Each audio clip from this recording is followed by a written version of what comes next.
Welcome to the channel. I hope आप सब ठीक ठाक होंगे। तो आज हम बात करने वाले हैं all of us are dead के 5वें और 6ठे एपिसोड्स के बारे में। इस सीरीज के पहले 4 एपिसोड्स को मैं पहले ही एक्सप्लेन कर चुका हूँ, जिन्हें आप चैनल पे देख सकते हैं। So without wasting any time video को शुरू करते हैं।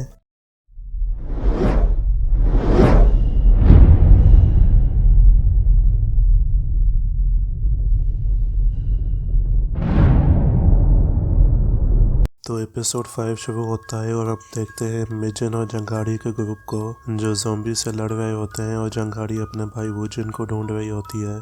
जिसके बाद हम देखते हैं सोजू को, जिन्हें एक हेलीकॉप्टर लेने आता है और उन्हें लेके उड़ता है। इस वायरस की वजह से ह्योसान शहर में मार्शल लॉ लगा दिया जाता है और दूसरे शहर के लोग ह्योसान शहर के लोगों को आने नहीं दे रहे होते। सोयोक स्टाफ रूम से अकेला वापस आता है और सब उससे चोंगसन के बारे में पूछते हैं, जो उन्हें बताता है कि वो दोनों स्टाफ रूम में अलग हो गए थे। जिसके बाद हम गुइनाम को चोंगसन की तरफ चाकू फेंकते हुए देखते हैं, जो उसे लगता तो है पर उससे कोई डैमेज नहीं होता। और वो दोनों भागते भागते स्कूल की लाइब्रेरी में आ जाते हैं, जहाँ ज़ॉम्बीज उन दोनों और गुइनाम चोंगसन को पकड़ने की कोशिश कर रहा होता है। वो दोनों शेल्फ्स पे चढ़ते हैं और गुइनाम चोंगसन को नीचे फेंक देता है और ज़ॉम्बीज उसे पकड़ने की कोशिश करते हैं, पर वो दोबारा ऊपर चढ़ जाता है और वो दोनों लड़ते हैं और गुइनाम उसे पकड़ लेता है और नीचे फेंकने वाला होता है और उसे गला दबाकर मारने वाला होता है। जिसे देखकर चोंगसन अपने हाथ में पकड़े मोबाइल को उसकी आंख में मारता है और उसे नीचे फेंक देता है, जिसे ज़ॉम्बीज पकड़ लेते हैं और खाने लगते हैं। कुछ देर उसे काटने के बाद वो चोंगसन को पकड़ने की कोशिश करते हैं, जिससे शेल्फ्स हिल जाते हैं और एक एक करके गिरने लगते हैं और चोंगसन 2 शेल्फ्स के बीच में फंस जाता है, जिसे ज़ॉम्बीज पकड़ने की कोशिश करते हैं और वो खुद को बचा के लाइब्रेरी से बाहर निकल जाता है। ज़ॉम्बीज उसके पीछे होते हैं और वो छुप जाता है, पर एक ज़ॉम्बी उसकी टांग पकड़ लेता है, जिसे जंगाड़ी तीर मारती है और वो और चोंगसन एक दूसरे को नहीं देख पाते। वो स्कूल के फर्स्ट एड रूम में आते हैं, जहाँ उन्हें एक कंप्यूटर मिलता है, जिससे वो मदद बुलाने की कोशिश करते हैं। ह्योसान में हुए इस पेंडेमिक की वजह से सोशल मीडिया पे झूठी अफवाहें फैल रही होती हैं, जिन्हें कंट्रोल करने के लिए गवर्नमेंट इंटरनेट और फ़ोन सर्विसेज को बंद कर देती है, जिसकी वजह से चोंगसन उस मोबाइल से और मिजन के ग्रुप वाले उस कंप्यूटर से कोई मदद नहीं बुला पाते और वो समझ आते हैं कि फ़ोन और इंटरनेट सर्विसेज को बंद कर दिया गया है। ओंजो चोंगसन के लिए दुखी होती है, जिसे सोयोक दिलासा देता है और कहता है कि वो ठीक होगा। बाहर उड़ते हेलीकॉप्टर्स को देखकर ओंजो उनके साथ मौजूद एक लड़के जुनयोंग से उनके साइंस क्लब के बनाए हुए ड्रोन्स के बारे में पूछती है, जिस पर वो उसे बताता है कि वो साइंस लैब में है। नामरा उन्हें कहती है कि उन ड्रोन्स को यूज़ करके वो चोंगसन को ढूंढ सकते हैं और स्कूल के बाहर के माहौल को देख सकते हैं। ओंजो और जुनयोंग लैब में जाने का फैसला करते हैं और लैब की तरफ जाते हैं। जिसके बाद हम जय और होचल को देखते हैं, जो डिजास्टर और सेफ्टी मैनेजमेंट वालों के पास जाने की कोशिश कर रहे होते हैं, ताकि उन्हें ली के लैपटॉप के बारे में बता सकें। और वो दोनों भागते भागते चोंगसन वालों के रेस्टोरेंट में पहुंच जाते हैं, जहां वो हिसू को बंधा हुआ देखते हैं। उन्हें वहाँ हिसू का बच्चा मिलता है, जो जिंदा होता है और जय समझ जाता है कि ये हिसू का बच्चा है और वो दोनों उसकी देखभाल में लग जाते हैं। ओंजो और जुनयोंग लैब में आते हैं और ड्रोन के पार्ट्स को इकट्ठा करते हैं। अगले सीन में हम चोंगसन को देखते हैं, जो फंस गया होता है और वो डोर को नहीं खोल पा रहा होता। उससे ओंजो अपनी मोम और ग्योंगसू की याद आने लगती है, जिससे उसे गुस्सा आ जाता है और वो डोर को खोल लेता है और भागता भागता म्यूजिक रूम में आ जाता है। ओंजो और जुनयोंग वापस ब्रॉडकास्टिंग रूम में आते हैं और ड्रोन पे मैसेज को लिखकर उसे उड़ाते हैं और उस पर लगे कैमरा से अपने स्कूल को देखते हैं, जहाँ सब लोग ज़ॉम्बी बन गए होते हैं। जंगाड़ी सबको आज भी ट्रेनिंग सेंटर में जाने को कहती है, क्योंकि वहाँ पे एक इमरजेंसी फ़ोन होता है और साथ ही उसे तीर चाहिए होते हैं। सब उसकी बात मान जाते हैं और एक एक करके पास की खिड़की से कूदते हैं। तभी वो ड्रोन वहाँ पे आता है और वो एक दूसरे को नहीं देख पाते और वो जिन तीरों को देखता है, जिससे उसे पता चल जाता है कि उसकी बहन भी वहाँ है। वो सब चोंगसन को स्कूल में ढूंढते हैं और उन्हें वो मिल जाता है और उन्हें उसकी लोकेशन पता चल जाती है। जिसके बाद वो ड्रोन को स्कूल के बाहर लेकर जाते हैं, जहाँ जिमिन अपने मॉम डैड को ज़ॉम्बीज में बदला देखकर रोने लगती है और ड्रोन की बैटरी खत्म हो जाती है जिसके बाद हम सोजू के ग्रुप को देखते हैं जिन्हें एक आइलैंड पे बने हुए एक प्रिजन में लाया जाता है और उस प्रिजन को क्वारंटाइन जोन के तौर पर इस्तेमाल किया जा रहा होता है और होसान के सर्वाइवर्स को वहाँ पे लाया जा रहा होता है। वहाँ उन्हें एग्जामाइन करने के लिए एक सेल में लाया जाता है और उन्हें अपनी बारी आने का इंतज़ार करने को कहा जाता है। सीन शिफ्ट होता है स्कूल की लाइब्रेरी में और हम गुइनाम को देखते हैं जो जिंदा होता है और खुद से बातें कर रहा होता है। तभी ज़ोंबीज़ उसकी तरफ आते हैं पर कोई भी उसे नहीं काटता क्योंकि उसकी बॉडी में वायरस एंटीबॉडीज से मिलकर म्यूटेट हो गया होता है, जिससे गुइनाम एक अलग टाइप के ज़ोंबी सुपर ज़ोंबी में बदल गया होता है, मतलब आधा ज़ोंबी और आधा इंसान। गुइनाम अपने आप को आईने में देखता है और चोंगसन से बदला लेने का फैसला करता है।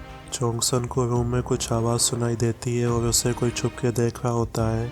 गुइनाम स्कूल के हाल में चल रहा होता है और उसे कोई भी नहीं काट रहा होता और वो चोंगसन से बदला लेने के लिए उसे ढूंढ रहा होता है।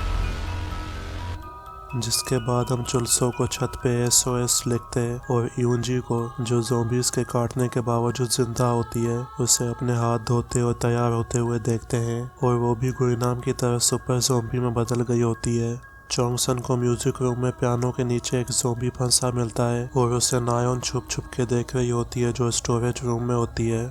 जिमिन अपने माँ बाप को ज़ोंबी में बदला देकर टूट जाती है और सुसाइड करने की कोशिश करती है पर बाकी सब उसे बचा लेते हैं और ओंजो उसे दिलासा देती है और कहती है कि इसाक और ग्योंगसू के जाने के बाद वो और दोस्तों को खोना नहीं चाहती। इसी दौरान माइक ऑन हो जाता है और स्पीकर से हाई पिच की आवाज़ निकलती है जिससे नाबरा को एक आइडिया आता है जो ये होता है कि स्पीकर्स की मदद से ज़ोंबीज़ को स्कूल के एक हिस्से में बुलाकर उनका चोंगसन के पास म्यूजिक रूम में पहुंचना और बाद में छत पर जाना ताकि कोई हेलीकॉप्टर उन्हें देख सके।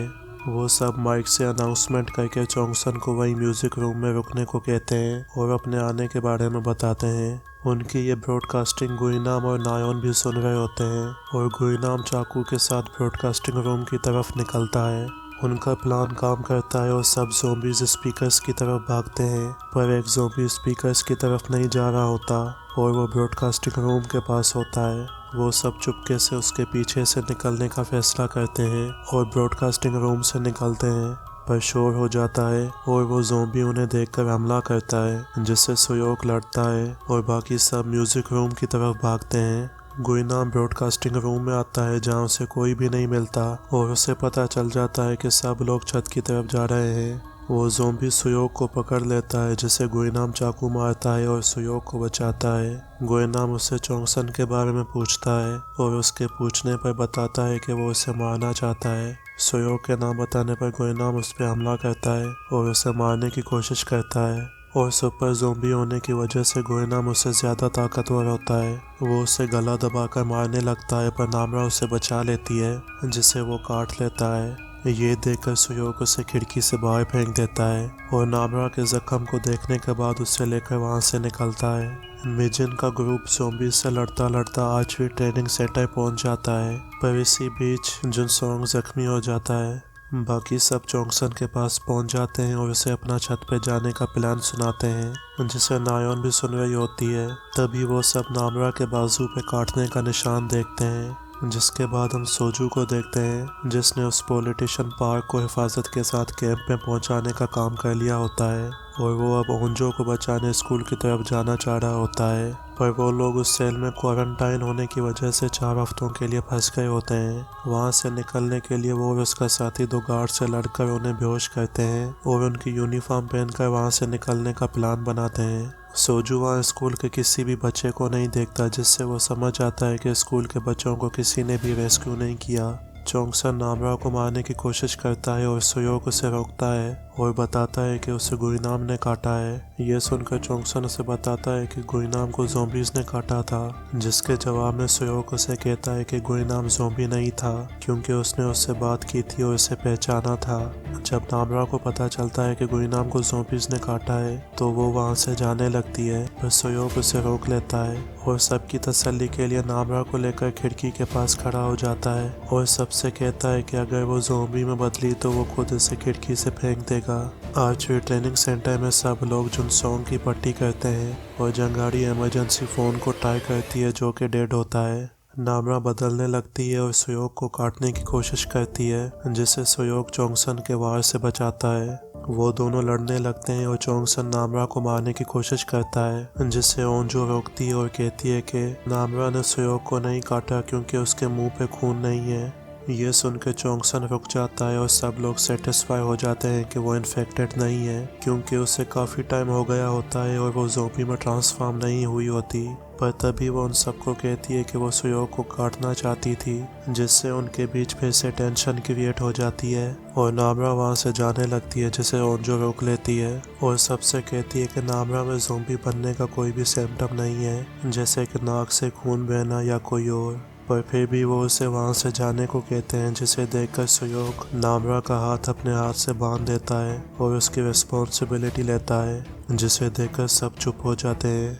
जिसके बाद हम जो एक और होटल को देखते हैं जो रेस्टोरेंट से निकलते हैं, जहाँ वो एक बच्ची को देखते हैं जिसके पीछे ज़ोंबीज पड़े होते हैं। वो उसे बचाकर रेस्टोरेंट में आ जाते हैं, जहाँ जयक उस बच्ची की रिस्पॉन्सिबिलिटी लेता है क्योंकि उसकी माँ ज़ोंबी बन गई होती है।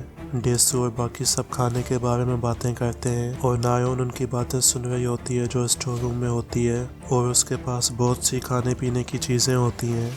वो उनकी मदद करने का फैसला करती है पर रुक जाती है जब वो उन्हें अपने खिलाफ बोलते हुए सुनती है। डेसू और बाकी सब खाने पीने की चीज़ों को ढूंढने के लिए स्टोर रूम के दरवाजे को खोलने का फैसला करते हैं, जिसके बाद हम सोजू और उसके साथी को देखते हैं जो बाहर जाने का रास्ता ढूंढ रहे होते हैं और सोजू उसे अपने साथ नहीं ले जाता और सोजू को बाकी गार्ड्स देख लेते हैं। डेसू दरवाजे को तोड़ने की कोशिश करता है पर नहीं तोड़ पाता, जिसके बाद वो सब वहाँ पे पड़े एक कैमरा से अपने आखिरी मैसेजेस रिकॉर्ड करते हैं और ओंजो अपने डैड के लिए मैसेज रिकॉर्ड करती है और कहती है कि वो अपने डैड का इंतज़ार कर रही है और उसे पूरा यकीन है कि उसका डैड उसे बचाने ज़रूर आएगा। जो गार्ड से भाग रहा होता है जो उस पर गोलियां चला रहे होते हैं और उसे एक गोली लग जाती है और खून बहने लगता है, और इसी के साथ एपिसोड 6 ख़त्म हो जाता है। तो मैं उम्मीद करता हूँ कि आपको ये वीडियो पसंद आई होगी। पसंद आने की सूरत में इस वीडियो को कर दीजिए लाइक और चैनल को कर दीजिए सब्सक्राइब। मैं मिलूँगा आपसे अगली वीडियो में, तब तक के लिए टेक केयर।